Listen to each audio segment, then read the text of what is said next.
What's going on, YouTube family? Welcome back to rebirthedu.com. I'm your host, Kendrick, aka Oh So the Great.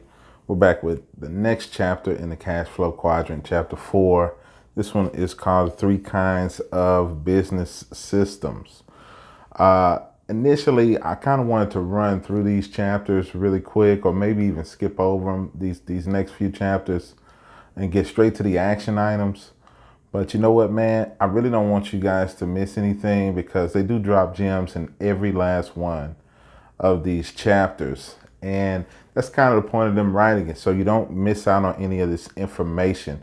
And I want y'all to have that. You guys can go back and review all the other videos and all the other books and stuff like that and the future books. So that way y'all can keep having this knowledge kind of circulating in your mind. And of course, anytime you guys want to chit chat about it, hit me up. Link in the description below. I'm always available. Free, doesn't cost you anything. And you know, we can go through this thing together. That's what we do, right? We can have conversations about it. We can go in depth. Maybe you guys are, if you got the book and you're reading the book with me, maybe you see things different from the way I see them, right? So I would appreciate the feedback if y'all want to give it to me, man. As always, hit like, hit subscribe, all that jazz. Help out the algorithm, but let's get to it, right? So the 3 types of business systems or the 3 ways to get into the B quadrant, right? That Robert says is a dope quadrant. Anything on the right side, right? The B or the I. That's where you want to be. That's where you find your financial security and your freedom there, right? But for the B, that's what this chapter is about. So let's chop it up about it, right? So 1, you could either build a system. 2, you can purchase a franchise and tap into their system. Or 3, the least expensive of the 3 would be to do some network marketing or multi-level marketing, whatever they call it. They call it a lot of different things nowadays. But let's start with the first one, building a system. So if you were fortunate enough to go to school and get your MBA or what is it called? A Master's of Business Administration. That's what an MBA is. If you were fortunate enough to get that, then you went to school to learn to build systems. You got a little bit of accounting in there, a little bit of management, a little bit of everything in there, and that'll help you build a system of your own, right? Getting your MBA is not a bad thing if you want to move in the B quadrant, okay?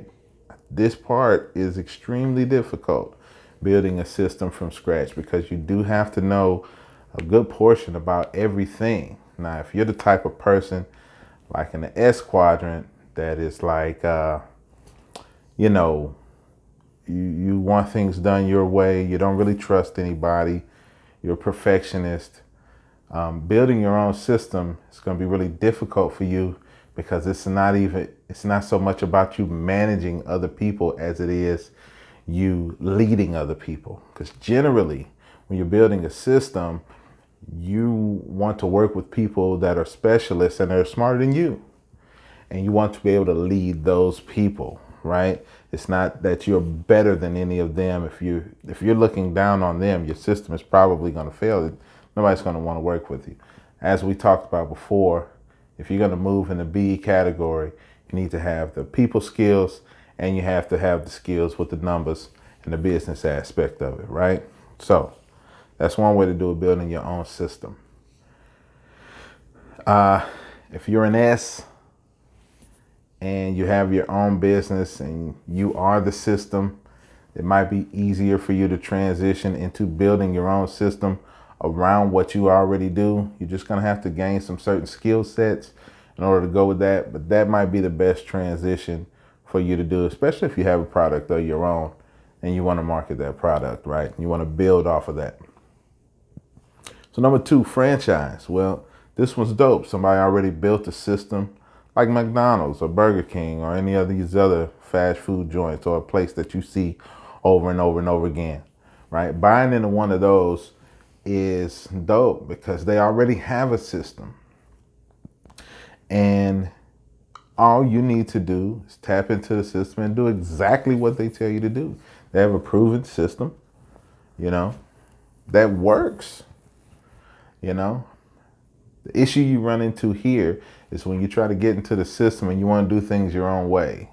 And before you know it, you end up in court and you have some kind of legal matters or a bunch of just foolishness because you wanted to do things your way as opposed to a system that you bought into. It's not to say that you can't do your own thing in the future, but it would have to be outside of that system.